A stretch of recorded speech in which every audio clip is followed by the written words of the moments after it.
पिछले 24 घंटे में 3,371 नए केस आए हैं। तो कोरोना का 24 घंटे का आंकड़ा आ गया है। 10,540 मरीजों ने कोरोना से राहत पाई है, वो ठीक हुए हैं। एक्टिव केसों की संख्या इस वक्त उत्तर प्रदेश में 62,271 है और बीते 24 घंटे में 3,58,243 टेस्ट हुए हैं। पिछले 24 घंटे में पॉजिटिविटी रेट 1% लगभग रहा है। 3,58,243 टेस्ट अब तक प्रदेश में किए गए सब टेस्ट से ज्यादा है और ये एक रिकॉर्ड है। प्रदेश सरकार माननीय मुख्यमंत्री जी के निर्देशन में और माननीय मुख्यमंत्री जी के निरंतर पर्यवेक्षण में ये प्रयास कर रही है कि प्रदेश में टेस्ट की संख्या बढ़ाई जाए। टेस्ट की संख्या बढ़ने पर भी जो पॉजिटिविटी रेट है वो घट रहा है। आज का पॉजिटिविटी रेट 1% से भी घट गया है। प्रदेश में सबसे अधिक टेस्ट हुए हैं। 3,58,000 टेस्ट के साथ 3,371 नए मामले आए हैं और हमारे यहाँ प्रदेश में अब एक्टिव मामलों की संख्या 62,271 रह गई है। ये जो एक्टिव मामलों की संख्या है वो जो इस समय लोग संक्रमित हैं 62,271, वो जो हमारा पीक था 3,10,783 का, उससे लगभग उसका 80%, उसका 20% है, उसका 80% घट गया है। तो जो पीक का आज 20% हो गया है, ये अपने आप में एक रिकॉर्ड है कि इतने कम समय में, लगभग 25 दिन के समय में पूरे प्रदेश में, जो कि विशेषज्ञों द्वारा ये आशंका व्यक्त की गई थी कि उत्तर प्रदेश में 15 मई के बाद से 1 लाख के मामले प्रतिदिन आएंगे, वो आज घट के 3,371 तक पहुंच गए हैं। और यूपी सरकार में मंत्री सतीश द्विवेदी के भाई ने इस्तीफा दे दिया है। मंत्री सतीश द्विवेदी के भाई ने असिस्टेंट प्रोफेसर के पद से इस्तीफा दे दिया। सतीश द्विवेदी के भाई ईडब्ल्यूएस कोटे से असिस्टेंट प्रोफेसर बनाए गए थे, जिसके बाद काफी बवाल हुआ और अब उन्होंने अपने पद से इस्तीफा दे दिया है। जानकारी के मुताबिक अरुण द्विवेदी का इस्तीफा कुलपति सुरेंद्र दुबे ने मंजूर कर लिया है। अरुण द्विवेदी ने इस्तीफे की वजह व्यक्तिगत कारण बताए हैं। अरुण दुबे सिद्धार्थ विश्वविद्यालय में मनोविज्ञान विभाग में असिस्टेंट प्रोफेसर के पद पर नियुक्त हुए थे। हाल ही में उन्होंने कार्यभार ग्रहण किया था, लेकिन बवाल मचा और उसके बाद उन्होंने इस्तीफा दे दिया।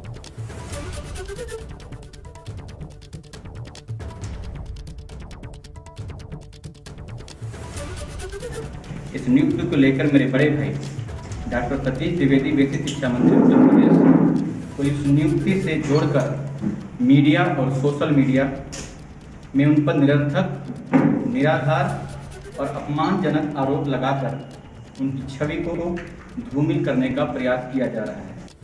गरीब ब्राह्मण होना इतनी बड़ी कमजोरी है। ये मैं मैंने नौकरी ज्वाइन किया तब से आज तक मैं ये चीज महसूस कर रहा हूँ।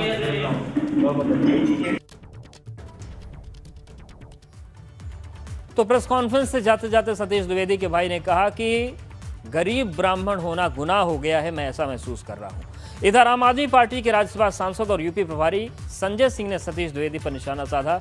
संजय सिंह का कहना है कि नौकरी पाने का खेल मंत्री सतीश द्विवेदी की आड़ में रचा गया। पूरी घटना के लिए जिम्मेदार मंत्री जी हैं, लिहाजा इस्तीफा भी मंत्री का होना चाहिए। इस्तीफा मंत्री का होना चाहिए। इस्तीफा फर्जीवाड़ा करने वाले का होना चाहिए। इस्तीफा जिनके प्रभाव से गरीब कोटे में अपने भाई को नौकरी दिलाई गई, वो मंत्री का होना चाहिए। लेकिन आज जब पकड़ी गई चोरी तो मंत्री के भाई का इस्तीफा करवा दिया गया। मंत्री का भाई तो एक चोरी की घटना है जिसका खुलासा हो गया। मंत्री की भाई तो चोरी का माल है जो बरामद हो गया। चोर कहां है? कौन है वो जो जिसने इस प्रदेश के गरीब नौजवान की नौकरी खाई? और वो कोई और नहीं, प्रदेश के बेसिक शिक्षा राज्य मंत्री सतीश द्विवेदी जी हैं। उनको 1 मिनट भी अपने पद पर बने रहने का अधिकार नहीं। उनको इस्तीफा दे देना चाहिए अपने पद से। मुख्यमंत्री योगी आदित्यनाथ आज देवरिया और कुशीनगर के दौरे पर रहे। इस दौरान सीएम योगी ने कोविड कमांड सेंटर का निरीक्षण किया। सीएम योगी अस्पताल पहुंचे और कोविड से जुड़े इंतजामों का जायजा लिया। मुख्यमंत्री योगी गांव के दौरे पर भी गए, वहां पर भी लोगों से उन्होंने बातचीत की। सीएम ने स्वास्थ्य अधिकारियों से बैठक कर जिला में कोविड के इंतजाम पर चर्चा की और उन्हें जरूरी दिशा निर्देश दिए। बनाइए वीडियो फुटेज। इस दौरान सीएम योगी ने कहा कि प्रदेश कोरोना की तीसरी लहर के लिए एकदम तैयार है। कोरोना के केस लगातार कम हो रहे हैं। ब्लैक फंगस के लिए भी जिलों में इलाज के लिए अलग जिलों में व्यवस्था की गई। थर्ड वेव की जो आशंका है उसके लिए हमारी तैयारी अभी से प्रारंभ हो चुकी है। मेडिकल कॉलेजेस में 100 बेड्स के पीकू के निर्माण की कार्रवाई, डिस्ट्रिक्ट हॉस्पिटल में हमने 25 से 30 बेड के पीकू के निर्माण की कार्रवाई को प्राथमिकता के आधार पर आगे बढ़ाने के निर्देश दिए हैं और उस पर कार्य भी प्रारंभ हो चुका है। इसके अलावा कुछ CSCs को भी हम इसके साथ जोड़ रहे हैं, जहां से लोगों को या बच्चों को वहां पर स्थानीय स्तर पर ही ये सुविधा उपलब्ध हो सके। एम्बुलेंस की रिस्पांस टाइम को कम से कम किया जा सके, इसके लिए 108 की 75% एम्बुलेंस हम लोगों ने कोविड कार्य में लगाया है। महिला और बच्चे उनके लिए विशेष रूप से 102 की 2200 एम्बुलेंस पूरे प्रदेश में लगाई गई हैं। ब्लैक फंगस के उपचार की व्यवस्था भी हम लोगों ने हर उस जनपद में जहां पर ब्लैक फंगस से जुड़े हुए पेशेंट मिले हैं वहां पर भी वह सुविधा उन्हें उपलब्ध करानी शुरू कर दी है। प्रदेश में इस समय 500 से ज़्यादा ब्लैक फंगस से जुड़े हुए जो पेशेंट हैं उनके उपचार की व्यवस्था चल रही है और इस उपचार को भी हम कोरोना के उपचार की तरह ही फ्री में शासन इसको सभी सुविधाएं उपलब्ध करवा रही है। इससे पहले सीएम योगी ने देवरिया में अस्पताल का निरीक्षण किया। साथ ही सीएम योगी ने यहां पर लोगों से बातचीत कर स्वास्थ्य व्यवस्था का हाल जाना। इस दौरान सीएम योगी ने वैक्सीनेशन अभियान पर जोर देने की बात कही। साथ ही सीएम ने कहा कि वैक्सीन लगाने के बाद भी सावधानी बरतने की जरूरत है।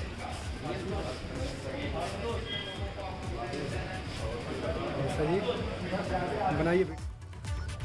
हाल ही में सीएम योगी ने यूपी में पोस्ट कोविड मरीजों के मुफ्त इलाज के निर्देश दिए थे। इस बाबत अब शासनादेश जारी हो गया है। प्रमुख सचिव आलोक कुमार ने आदेश जारी करते हुए सभी बड़े अस्पतालों के इंचार्ज को पोस्ट कोविड मरीजों का मुफ्त में इलाज करने का निर्देश दिया है। आपको बता दें कि पोस्ट कोविड मरीजों का मुफ्त में इलाज करने वाला यूपी पहला राज्य बन गया है।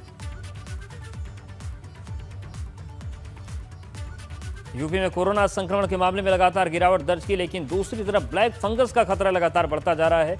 नोएडा में ब्लैक फंगस महामारी की क्या स्थिति, इसी की जानकारी के लिए एबीपी गंगा की टीम गौतम बुद्ध नगर के मुख्य चिकित्सा अधिकारी से बात करने पहुंची। ब्लैक फंगस को लेकर के जो डोज नोएडा को चाहिए थी वो मेरठ पहुंच चुकी है। लगभग 70 डोज पहुंची है, लेकिन वो डोज कैसे पीड़ितों को मिलेगी, इसी पर बात करने के लिए हमारे साथ जो गौतम बुद्ध नगर के मुख्य चिकित्सा अधिकारी हैं दीपक औरी जी मौजूद हैं। दीपक जी, ये बताइए, ब्लैक फंगस को लेकर के जो डोज चाहिए थी वो पर्याप्त मात्रा में जिले के लिए आ चुकी हैं, लेकिन वो कैसे मिलेगी लोगों को, ये थोड़ा बताइए। देखिए, आज हमने जांच करवाई है तो हमारे यहाँ जो 22 लोग थे उसमें से 8 लोग ठीक होकर जा चुके हैं घर अपने, और बाकी जो लोग हैं उनको सभी को कहीं ना कहीं से ये ब्लैक फंगस की एम्फोटेरिसिन बी मिल रही थी। ऐसा कोई इंसान नहीं जिसे नहीं मिल रही थी, अवेलेबल थी पहले से। अब सरकार ने क्योंकि हमें अवेलेबल करा दी गई है, मेरठ से मिलेगी ये, और हम लोग इनकी रेफ़र करके आधार कार्ड, हिस्टोपैथोलॉजी की रिपोर्ट और प्रिस्क्रिप्शन तीनों अपर निदेशक मेरठ मंडल मेरठ को रेफ़र करेंगे, वहाँ से इनको अवेलेबल हो जाएगी, प्रचुर मात्रा में उपलब्ध है। सर, अगर बात की जाए तो इस मेडिसिन को लेकर के क्या मूल्य निर्धारित किए गए हैं सरकार की तरफ से, कितनी कीमत पे ये इंजेक्शन अवेलेबल होगा?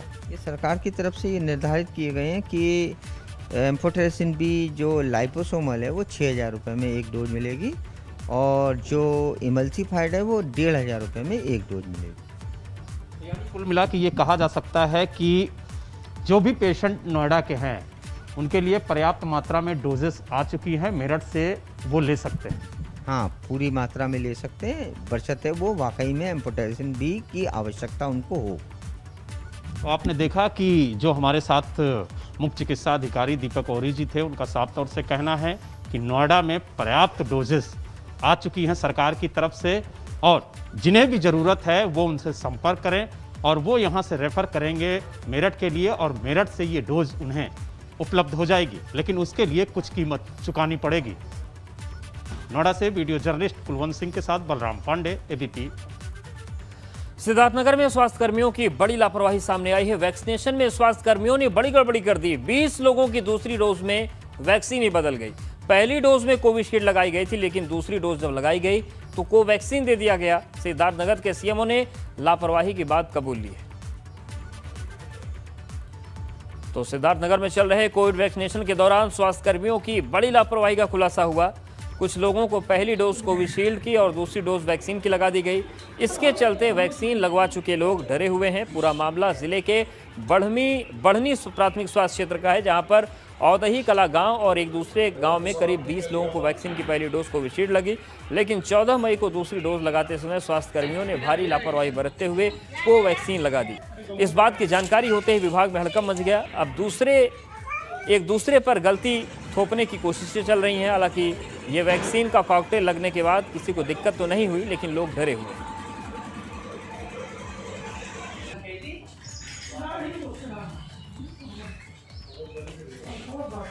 तो 20 लोगों को ऐसी डोज लगी जिसमें पहली डोज कोविशील्ड थी और दूसरी कोवैक्सीन लगा दी। जबकि जो नियम है, जो अंतर्राष्ट्रीय मानक हैं, वो कहते हैं कि वैक्सीन एक ही होनी चाहिए। ऐसा नहीं है कि पहला टीका कुछ और लगा और दूसरी डोज कुछ और लग गई। पहला ऐसा हुआ औदही कला क्षेत्र में। अब सबसे बड़ा सवाल यह है कि इस मामले में केवल जिम्मेदारियां एक दूसरे पर थोपी जाएंगी या फिर किसी पर कार्रवाई भी होगी, क्योंकि ये लोगों की जान से खेलने वाला मामला है, कोई सामान्य मामला एकदम नहीं।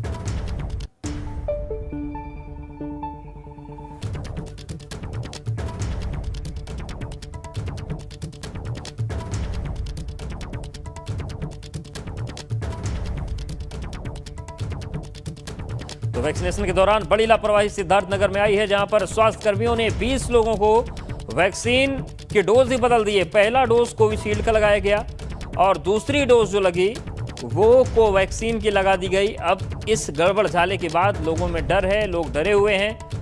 हालांकि अभी तक सबका स्वास्थ्य सही है, किसी को कोई दिक्कत नहीं हुई है, लेकिन सवाल ये भी उठता है कि जब 2 अलग अलग वैक्सीन लगा दी गई तो क्या वो शरीर में प्रभावी होगी। और सवाल ये भी है कि इतनी बड़ी लापरवाही आखिर कैसे हो गई।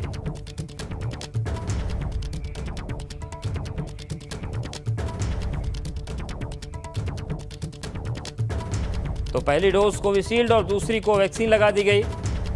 बाकायदा पहली डोज में एक जो कार्ड मिलता है, सवाल ये उठता है कि क्या उस कार्ड को स्वास्थ्य कर्मियों ने नहीं देखा कि पहली डोज कोविशील्ड की लगी है, और अगर देखा तो आखिर इस तरीके की लापरवाही क्यों हुई और कब कार्रवाई होगी इस मसले में, ये बड़ा सवाल है।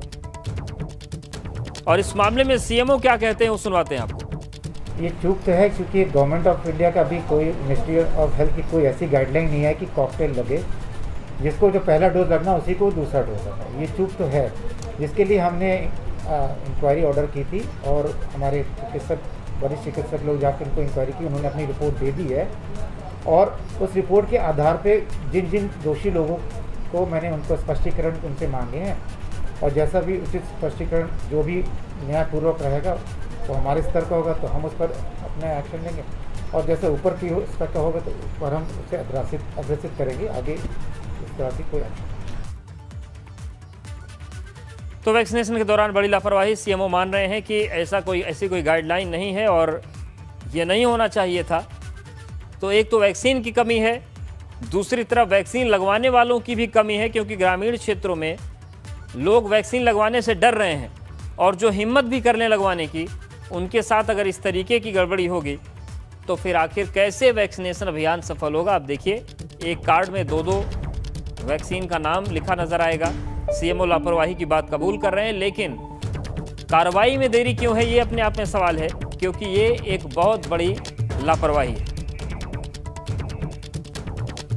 तो सिद्धार्थनगर में वैक्सीनेशन अभियान में बड़ी गड़बड़ी सामने आई है और 20 लोगों को दूसरी डोज को वैक्सीन की लगा दी गई, जबकि पहली डोज उन्हें कोविशील्ड की लगी थी। और ये सिद्धार्थनगर जिले के औदही कला गांव और दूसरे गांव का मामला है, जहां के करीब 20 लोगों को ये वैक्सीन लगाई गई है। लेकिन 14 मई को जब दूसरी डोज लगाने का वक्त आया तो कोविशील्ड की जगह इन्हें कोवैक्सीन लगा दी गई। इस जानकारी के बाद विभाग में हड़कंप मचा हुआ है और जिन लोगों ने वैक्सीन लगवाई उनका क्या कहना है, उनकी भी बात सुनवाते हैं। पहले लगी थी कोविशील्ड और दोबारा लगाया गया है कोवैक्सीन। पहली कब लगी थी आपको? और पहली लगी पहली 1/4/2021 को लगा है और दूसरा लगा है 14/5/2021। दूसरा खुराक लगा दिए इन लोगों ने, कोवैक्सीन लगा दिया। लगाना चाहिए ये कोविशील्ड लगाना चाहिए। तो अभी तो भी अंदर वो बना हुआ शरीर के अंदर है कि कुछ न कुछ जरूर हो न जाए। यास तूफान बुधवार सुबह करीब 9 बजे ओडिशा के भद्रक जिले के तट से टकराया, जिसके बाद बंगाल, बिहार, ओडिशा और झारखंड में मौसम बदल गया। तूफान का ज्यादा असर बंगाल और ओडिशा में देखा जा रहा है। यहां समुद्र में ऊंची लहरें उठ रही हैं। कई कॉलोनियों में समुद्र का पानी भर गया है।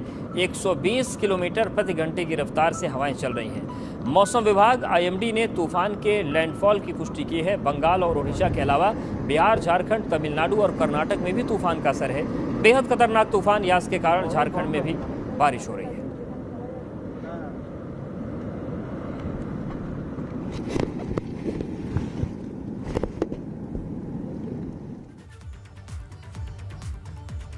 बंगाल की खाड़ी में उठे तूफान के आज का असर उत्तर प्रदेश में भी देखने को मिल सकता है। लिहाजा वाराणसी आपदा प्रबंधन ने अलर्ट जारी किया है। वाराणसी में 26 मई की रात तेज हवा है और भारी बारिश की संभावना जताई गई, जिसके बाद वाराणसी में पंडे घाट बंगाली टोला पार्षद अपने वार्ड में आज तूफान को लेकर जनता को जागरूक करने का काम कर रहे हैं। पार्षद ने लोगों से तूफान के दौरान अपील की है। ठीक है, तो घर में रहे, कोई पतंग नहीं उड़ाएगा आज और कल। मौसम विभाग के अनुसार आज शाम से किसी भी समय बनारस के ऊपर से यस चक्रवात का वो जाने की संभावना है, जिससे 120 से 130 किलोमीटर की रफ्तार से हवा बहने की संभावना है, जिससे हम अपने क्षेत्र में सभी लोगों से निवेदन कर रहे हैं कि अपने अपने घर में रहे और सुरक्षित रहे। कोई भी बच्चा, बुजुर्ग आदमी आज शाम से छत पे न चढ़े और छत पे ऐसा कोई भी पदार्थ न रखे कि।